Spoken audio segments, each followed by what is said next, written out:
today is a special episode. I started something that I have to see through now. And of course, in celebration of White History Month, I had to bring the white man along. What's up, Steven? How we doing today? Doing well. Yes, I would say I am very proficient at being white. Yeah. I've been white my whole life, so I consider myself an expert at it. Did you see the last episode? Putting me on blast live. Yeah. So, yeah. Do you remember how much I identify now as a white man? How much is that? So I did the DNA testing. I'm 53% Irish. 53%. I am more. So you are more Irish than black. Wow. So we have two white men today celebrating this. Majority whites. Yeah. So, yeah. If you guys didn't see the last episode, first go watch it. Second, we were talking about Black History Month, and obviously, even though I identify as a white man, I don't look like a white man, and I've always had some issues with Black History Month. I think Morgan Freeman said it best: "You're going to relegate my history to a month, and that Black history is still American history." And I don't know what took over me. I said, all right, starting March, we're having White History Month. And here we are today to talk about some white history. But I also like to bring in, because I did tell the viewers last episode to wait after February to then bring in Black history. So then maybe talk about a couple other famous black people that surprisingly are conservative and Republican that worked with the white man and that I think are important to talk about today, besides just February 1st all the way to the 28th, or I guess 29th since it was a leap year. So sound good? Is it a leap year? I guess so. My wife told me, and I was like, oh, okay. I didn't So know. we will have the 29th, huh? Yeah. I never keep track of that. Yeah. Oh, wait, I guess, will this come out in March? This will come out in March. No. Oh. Even without, because if we release on Wednesdays, 6 p.m., Yeah. that would be the 28th. So regardless, it would still be February. Oh. Okay, well, then I guess late February. And then the whole month of, because obviously with the white people got to have more than the black people. Yes. So we're going to take some of Isn't Black it funny? History Month. Let's just put the irony of it that Black History Month is, though, designated Short. to the shortest month. Yeah, I don't know if they, You can't get a month with 31 days. Jeez. like, I don't think they reckon, like, yeah, it's the stupidest thing. It's the stupidest thing. But, so yeah, so I first wanted to get your idea of Black History Month. And so I guess since it's still it. And do you think it is justified for us as white men to have our own history month too in the United States? Because a lot of people say every day is your guys' history, which is not true. Because I went to public school. Did you go to public school? For a bit, yeah. Yeah. So most of the year they didn't talk about white people at all. So like, I think the only days that really, I guess, are white focus is President's Day. And that's all I can really think We about. got Barack Obama now, though, so he's in there. Yeah, exactly. Yeah. So President's Day is no longer just white. Exactly. So it's just like, I mean, they always say that every day is White History Month, and I don't see that, but it's very specific. In February, you can't ever hear the end of it about the, Black history. So again, what is your opinions on this? Well, that's a loaded question. First, you have to preface it by saying when they talk Black history, white history, it's strictly American history too, because obviously in school you learn about world history and no one cares what ethnicity, what race this were. I mean, obviously a lot of it's going to be from Eastern culture.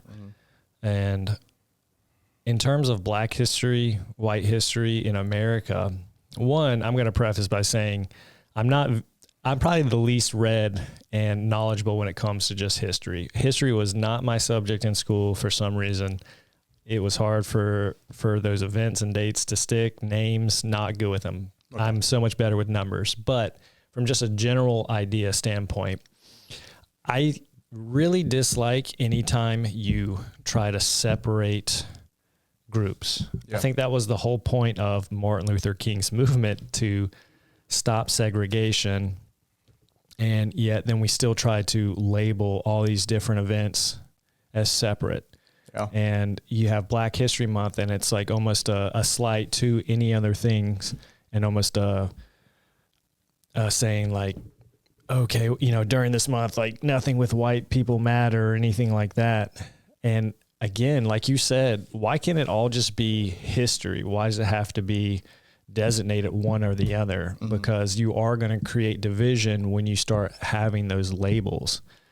And I think there's been a lot of great stuff that Black people have contributed to. I don't know the names, but I saw a list, and one thing was like the AC, I think, was invented by a Black individual. And I'm like, well, that's like one of the greatest inventions for me. I love that. But again, it's just when it's almost like combative is how I view it, where it makes me feel bad to be a white person when I see a lot of the commercials or whatever is advertised for that month. It almost makes me feel, or it feels like it's trying to attempt for me to feel ashamed of being white, which one, I can't help it. I didn't choose. I was just born this way. No one chose what their race was or their ethnicity. They just are. And two, it's like, why can't we just, again, all be a team and work for a better America together? Yeah. That's kind of my overall view. Yeah. I like 2 points that you said that I think really resonated with me. Was the first thing you brought up Martin Luther King, which is funny because he's probably the most well-known and prominent Black figure for Black history. Yeah. But he's so, his story and what he's done is so like intertwined with American history that, again, we don't just talk about him during Black History Month. Obviously, he's highlighted in that month. But again, it shows you that what he did is not just Black history, it's American history. Is it February that Martin Luther King Day is? Is it February? Or? Is it? I think that'd be kind of funny. Say it might be January. I don't even, is there a way I mean, we could Google, but real quick, we're going to look it up real quick. Our it's a little bit more sources episode. Our legit sources. Google. Did you find? I forget. No, I haven't. You look like you were ahead of me. It is Martin Luther King Jr. It's January 15th. Yeah. Okay, so it's not even February. So again, it shows you like we acknowledge probably the most prominent Black figure in American history, not during that month. It just shows that like you don't have to celebrate Black history specifically during this month. And again, it just, like you said, it divides people. It's like, why are we going to focus on this group and their accomplishments in the United States solely based off the color of their skin? Yeah. I think it's almost a way to try to appease and rectify for the terrible act of slavery. I think everyone agrees, unless you are a horrible person, that slavery was horrible. I mean, that is a stain on America. It still is. It still happens in other countries. Yeah. I mean, every race in every country, every civilization at any given time was enslaved and also participated in slavery. But okay, where was I going with this? I lost my train of thought. Did you hear the fun fact I gave Jordan last episode? No. That it's either the first or second, depending on, because some people get really triggered and like, oh, fact checked. One of the very first legal slave owners in the United States was a Black man. Really? Yeah. What she was like, what? It's like, again, that showed Black history. You want to talk about it. Yeah. It's just, again. Well, a lot of slaves came over because they were sold or tipped off from other warring tribes from Africa, and they sold them off to, the Europeans coming over to America. Yeah. And I think we also need to associate facts where, yes, in American history, a lot of prominent inventions, events, presidents, whatever it might be, it's going to be evolved around white individuals because it was the Europeans that came and settled in America, which are predominantly a white civilization. And that's just a fact. I mean, that's the same way. Like, I wouldn't go to other cultures and expect to have a white history month there. We're not going to go to Africa and be like, hey, where's the white man's history? Exactly. If it's predominantly that culture, that race, that's just a fact. That's not, racism in any way. It just is what it is. Mm-hmm. And also, again, since this episode's for White History Month, let's also recognize that the white men that wrote the founding documents of this beautiful country did write in a very specific way so that all men are created equal. Thomas Jefferson, who wrote the Declaration of Independence. So, again, even back then, even when there was slavery or these like human rights violations, the foundation of this country is still completely inclusive for every race and every gender. Mm-hmm. So again, it just shows you like, just because you're a black man or you're an Asian man or you're a Hispanic man, your history, if you live in the United States and you have a history in the United States, it's not race then history. It's American history, regardless of the color of your skin. So, yeah, it's one white man that I want to really give credit to. Thank you, Thomas Jefferson, for this beautiful document. Now we have the greatest country ever to live, and will continue to be the greatest country. Yeah. So far from perfect, because I mean, people just in general aren't perfect, so there's going to be flaws with that. But I think, they created a framework that best suits the needs of every individual, especially if people follow it. I know people try to amend it or take different things away with it, but I mean, it was that Constitution, that document that Abraham Lincoln helped use in his fight against slavery to abolish it. Mm-hmm. So, need to get a couple opinions from the white man. Let's do it. Have you? Because again, yes, I do like watermelon. Yeah, I actually really am not the biggest fan of it. So again, not really the blackest man around here, but with every year when they do this, same with all the other months, but we won't get in it because I don't know if we'll get in trouble talking about the other months, but just focus on Black History Month and February. Do you specifically as a white man ever feel targeted or that you have been ostracized in that month? I never did until probably around 2020, where you had a lot of the police shootings, COVID happened, and that's when I think the propaganda really started escalating as far as systemic racism still existing in America, and anything you said stereotypical in regards to a black man was harsh, considered racism, yet if they said something that was blatantly racist towards a white person, specifically the white males, then it didn't matter. Like, they were completely justified in doing that. And so it really wasn't until then that I felt that way, but it became that you have like these hierarchies of almost victim groups during this time that started arising. Yeah. And if you identified in these victim groups, you were kind of better or had more leeway to say what you wanted to say or get away with anything. And that involved race, whether you're black, it involved your sexual orientation, it involved male versus females.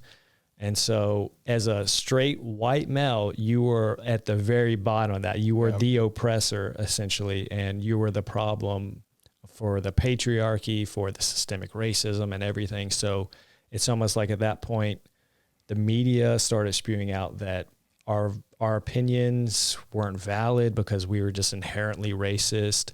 And I remember seeing things that it got to the point where it was just even talking about just subconsciously every white person was racist, and there were white people apologizing for all this stuff. And I'm taking a knee, all this other stupid crap.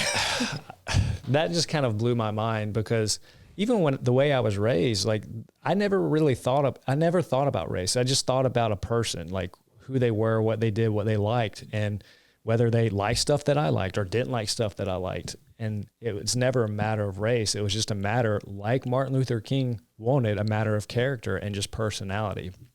And the thing is like, say if me and you didn't get along, you just liked things that I weren't into, and we weren't friends, or that wouldn't make it racism. It would just be a matter of difference of opinions and personalities. Yeah. And that's actually funny. One thing you brought up, that again, with these specific months, including now White History Month, it forces us to focus on race.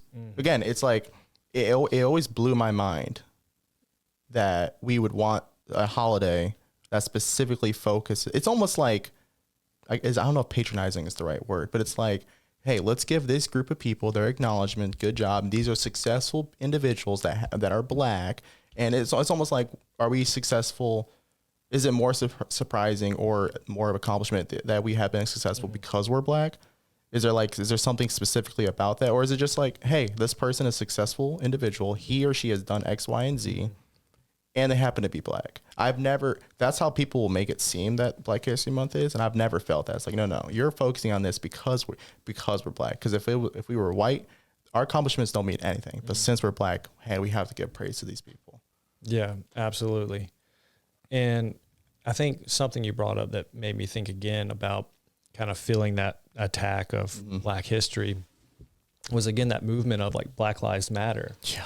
Where that's something, again, as a whole, we all agree, yes, Black lives matters, white lives matters, Asian lives matter, Indian lives matter, all the lives matter. But the way that it was used was in a term degrading and almost, again, saying like, oh, we have to state that Black lives matter because all you white people are racist against us. And so we have to make this protest and stand. And so make them take knees. I saw one video of this one white lady who was on her her knees kissing black people's feet. I was just like, what is going on in this country? And it's actually funny because so obviously I'm black. So I actually kind of had the reverse growing up. So when I was younger, I was actually pretty liberal. I thought the police were out to get me and that, there's these social and systemic barriers for me as a black man. Now, that being said, the funny part of it is that I'm mixed. So, like, my mother's white. She's white as you. She's super white. What are you trying to say? Yeah.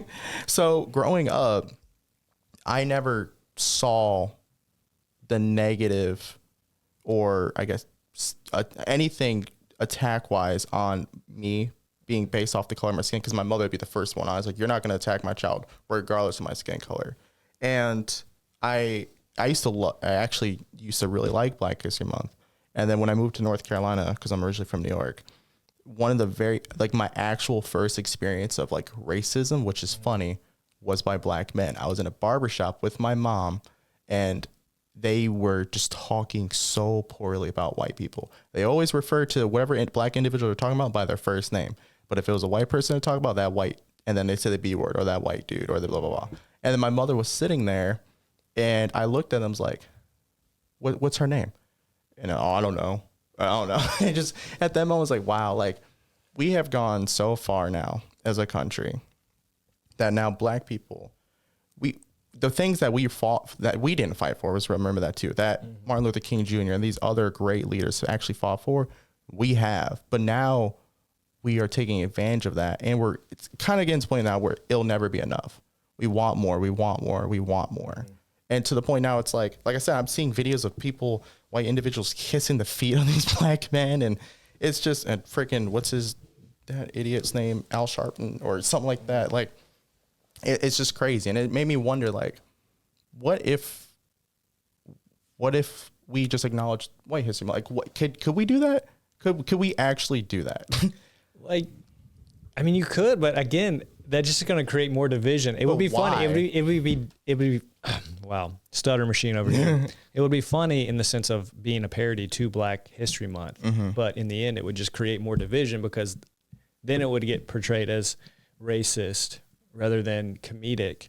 And that's the thing too, when you have the media, because they've been a huge proponent of pushing this message that America is racist, white people are terrible, black people can't be racist. I don't really know the view on like Asian people, if they can be racist or not. There's not been a lot, but it's typically when racism in America, when that's brought up, it's always a black versus white, and it's always white man being racist to black people. Yet there's a lot of stories that go hidden, are completely just ignored from the media, that involve black people in acts of racism against white people. That's why they changed the definition now, because apparently we can't be racist anymore. Because they changed the definition. Yeah, because we can't be racist since we are a part of an oppressed group. Oh, so what's like the new definition? It's so funny. Like I can't remember where it was, but this one lady it was a young black lady. I was having a conversation with her, and then somehow racism came. I don't know how the heck it came into the conversation, but then she said that, but we can't be racist because we are a part of a group that's oppressed.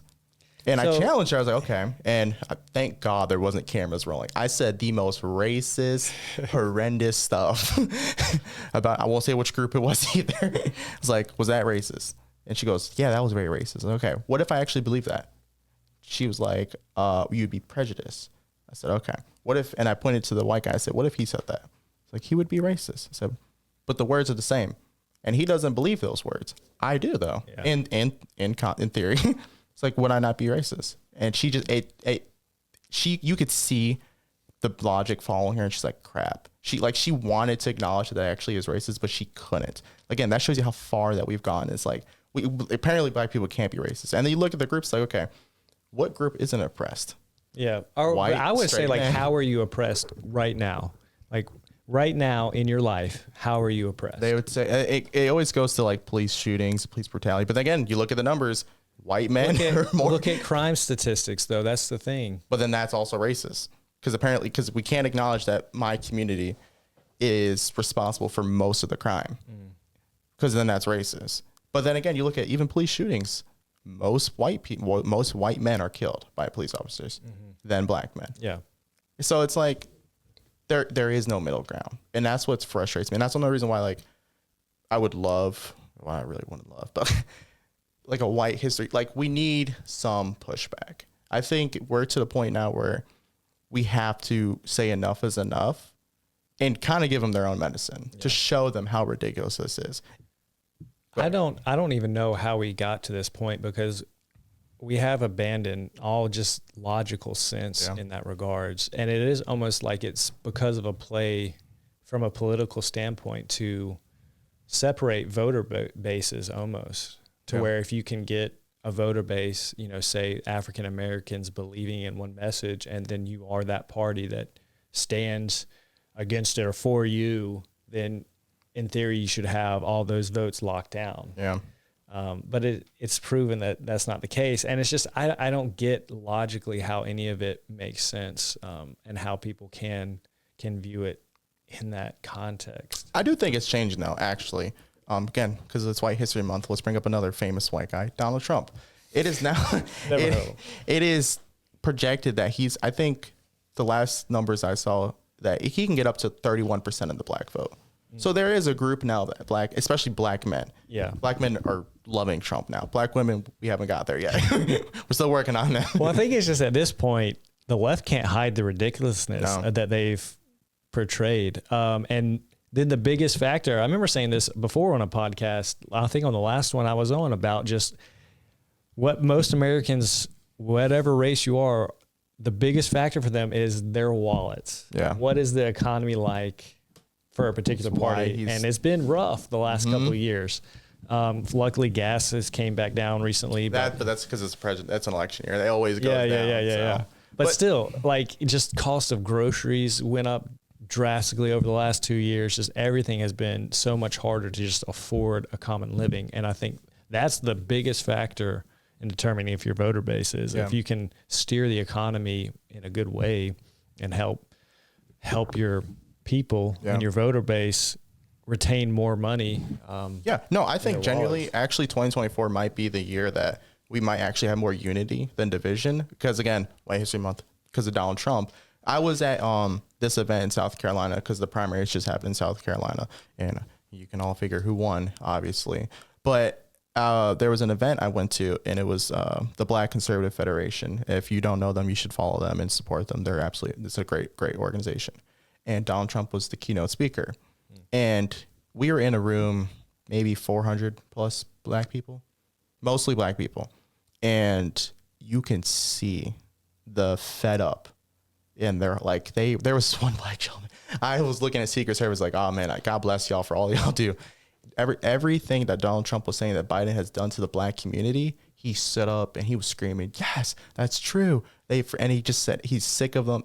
I can remember very specifically him saying, like, either I'm sick of them or I'm done with it. Mm-hmm. So I think he was an actual Democrat. Mm-hmm. But a black man who finally felt like his voice was being heard and actually being represented was by probably the most controversial white man right now we have. And when I tell you, like, that group of individuals gave me hope as a black man, okay, this Black History Month, all this other crap that's going on, that could actually come to an end. Because I think, like you said, that one of the things that we care about at the end of the day is our wallets. Mm-hmm. I think now the black community is realizing, especially black men specifically, that not all white men are evil. Not all the police are after you. That at the end of the day, black and white, we want the same things. We want safer neighborhoods.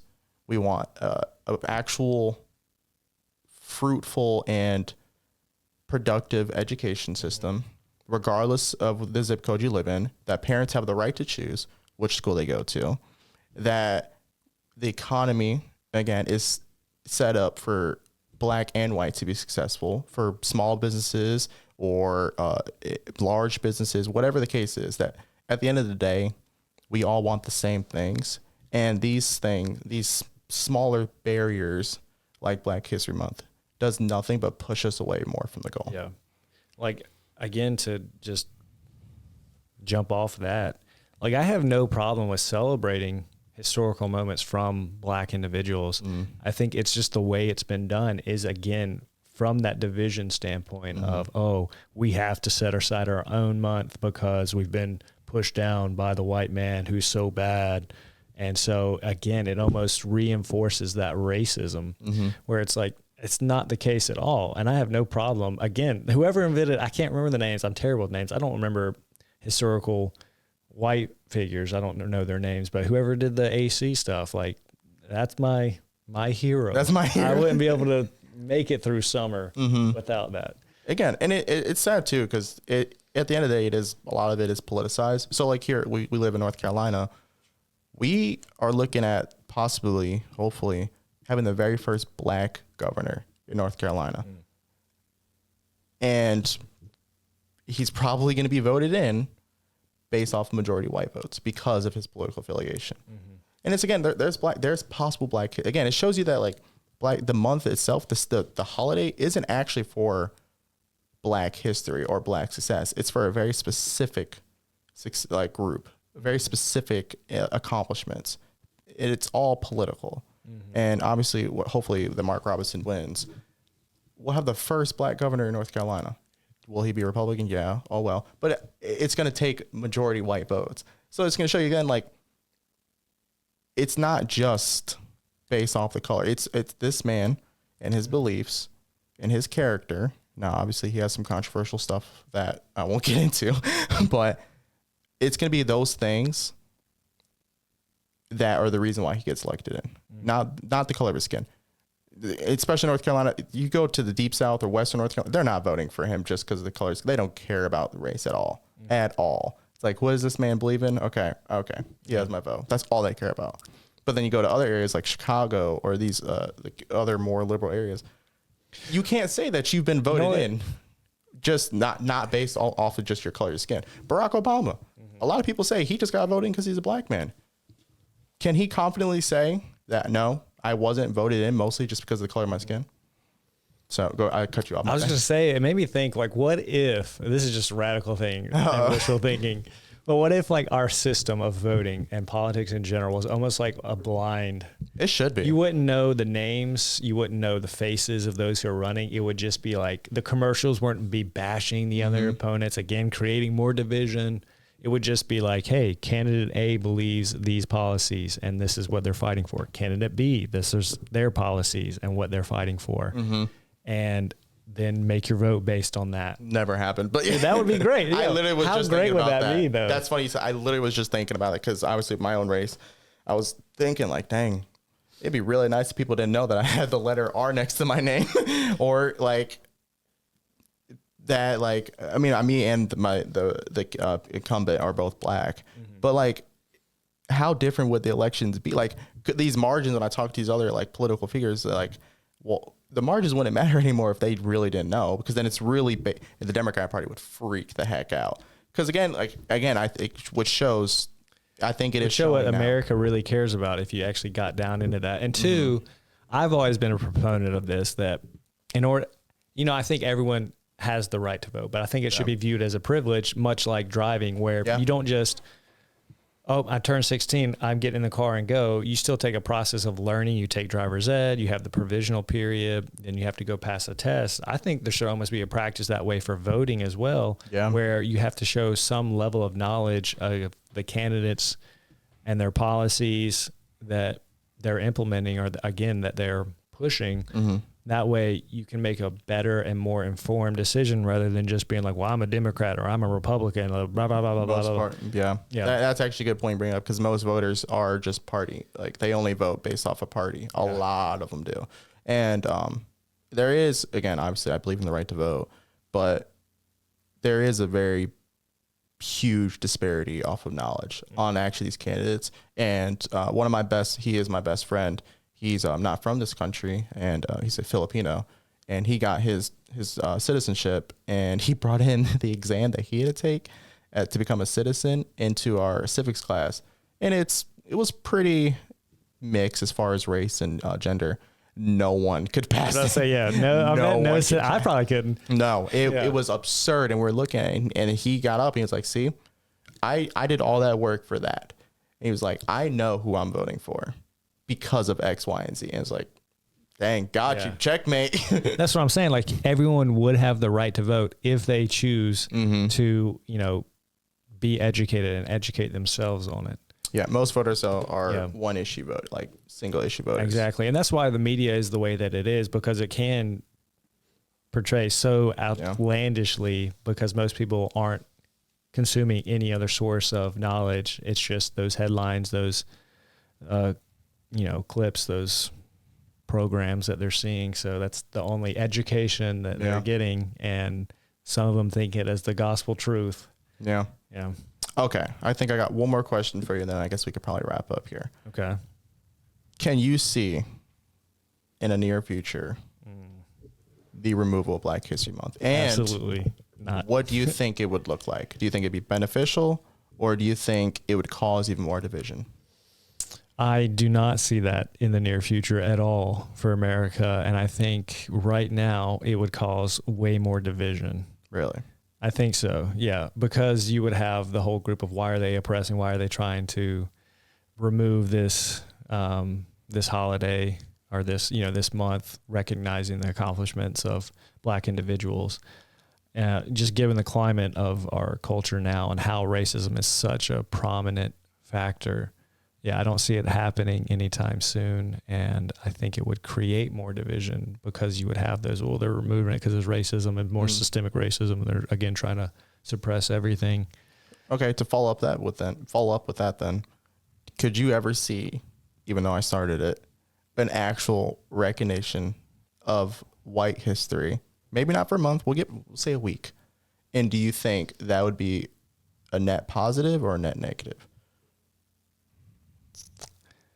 I don't see that, because I think it would create that same division, because like you said at the start, where it's like, oh, well, all the history, all the other, all history is white history, essentially. Like, we have this 1 month, you have 11 months and everything. Even with groups now in the Black community starting to flee that victim mindset and the party, and because again, like White History Month, Donald J. Trump, next president,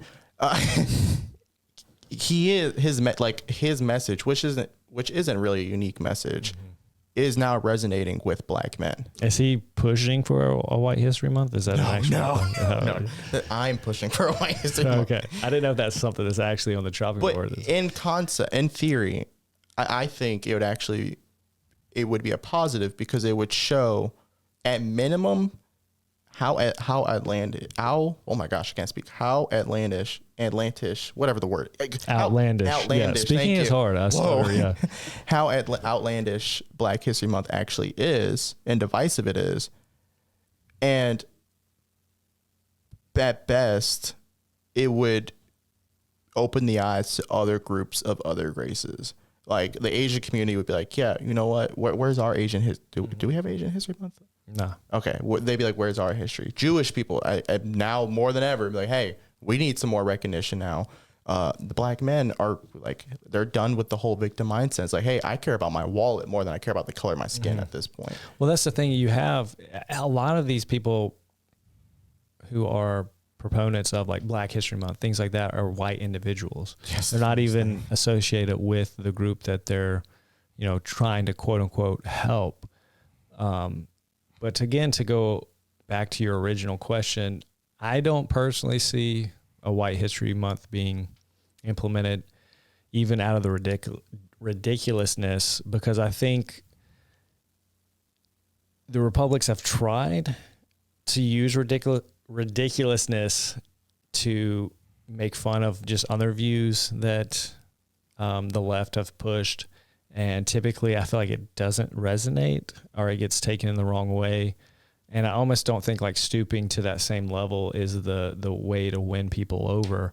And then two, this is from a personal standpoint. I wouldn't want that either, because I really dislike labels, because in the end, labels create more divisions. Like, I'm not a fan, again, of even just the party system. I think it would be okay if people were more educated in what they're voting for and didn't just try to have that association with their party. And I don't consider myself an independent or anything, but I think that's almost how you should view it, where it's like, view it on an individual basis, like individual person, what they believe is that align with your own values and beliefs, not just the one issue that is portrayed in the media, or just because they have a D or an R in front of their name, because that's just going to create more division. And most people can't handle opposition. They don't like confrontation. They don't like having a conversation with someone they disagree. It just becomes argumentative and combative. And you even see that within our own debates in the political system. It just becomes people fighting each other like they're middle school students, arguing back and forth. And that's televised live to the entire country. Like, these are your leaders arguing in this immature way.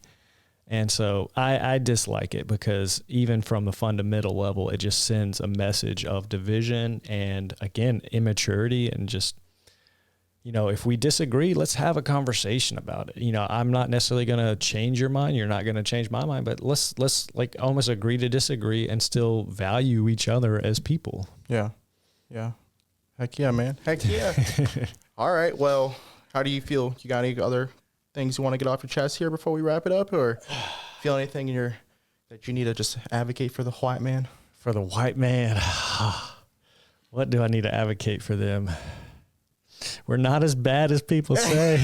We're good people. Yeah, all right. Well, thank you guys for listening. I got 2 challenges for you guys at the end of this episode. First challenge is actually like and subscribe. All right, keep following. We're just 2 regular dudes here talking about this stuff, and we want to have more of these conversations.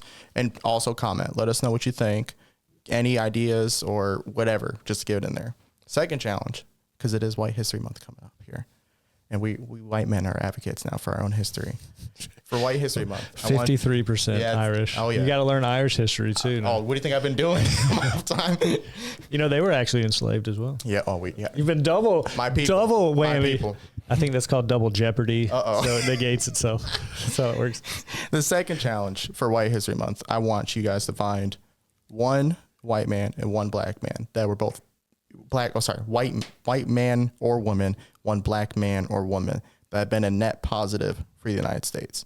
And then I want you to find one white man or woman and one black man or woman that has been a net negative for the United States, because white or black, all of our history is United States history. We're all Americans. This is American history. So do your research, find these individuals, regardless of their race, that have been positive and negative.